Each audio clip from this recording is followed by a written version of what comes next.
get for you today, hon? When you step up to the counter at Wendy's, 10-piece chicken nugget. Okay. it's all about burgers, fries, chicken, chili, salads, and beverages. But there's a lot of science that goes into the food items you buy. All right, Brandon, you're all set. You have a great afternoon. You too. Thank you very much. Deep inside the campus at Wendy's headquarters in Dublin stands a building where food dreams are born. You could call Wendy's Research and Development Center its labor and delivery room. We have our grill. We even have fry stations and fryers. Just all the equipment that you would see in a standard Wendy's. The three over here are a flight of mustards.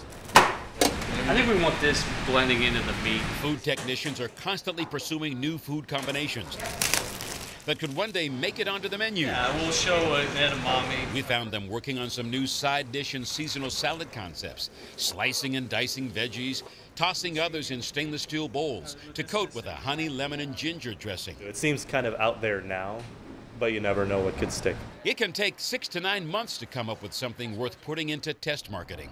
So, Teresa, what do we have here? So this is our sensory science booths.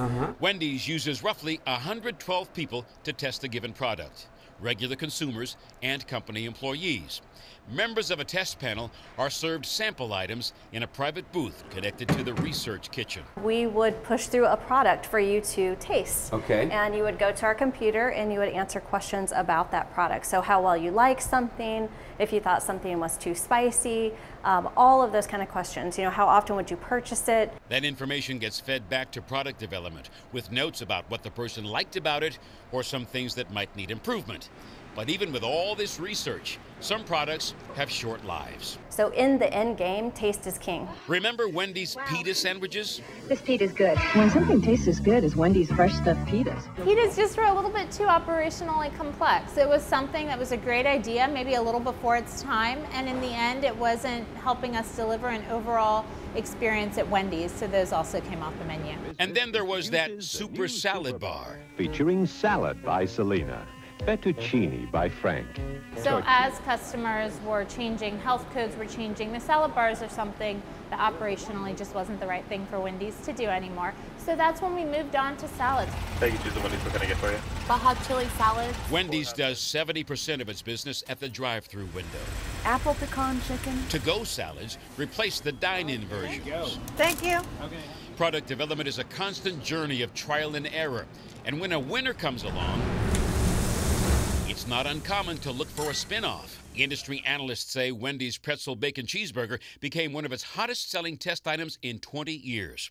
It spawned the pretzel pub chicken sandwich using the same pretzel bun that takes exactly 14 seconds to toast. The next thing Michael's going to do is add Wendy's smoky honey mustard to the crown of the bun. As with the burger version, every ingredient has been carefully tested. So the next thing that Michael's adding are fresh tomatoes, just like you would buy at the grocery store. Michael also is adding spring mix now. We use 11 different greens in our spring mix blend. What this does is it adds freshness, color, a great texture. And now Michael's going to add a Wendy's home-style chicken fillet, and on top of everything, he will then put a cheddar cheese sauce. By the time a new food item gets this far in development, every component has been thoroughly scrutinized. From toaster to serving box, it takes about 40 seconds to make a pretzel pub chicken sandwich. And that'll be the standard for assembly time in every Wendy's restaurant across the chain. Well, thank you very much, sir. Enjoy. Appreciate that. What are the taste considerations and what's the science behind this? The science behind this is we want to make sure that every single sandwich ignites your taste buds. It starts with when you open the box. We want to make sure that your sense of sight is seen. Then when you take your first bite, we want to make sure that when you bite into that, you hear the crisp lettuce. Okay. You should be able to taste the cheese sauce. You should be able to get a little bit of zing from the mustard. Everything has its own element and its own.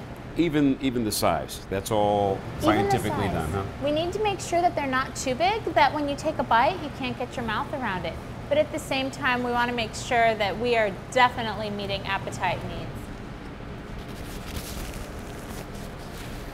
That's a mouthful. I mean, that's a big sandwich.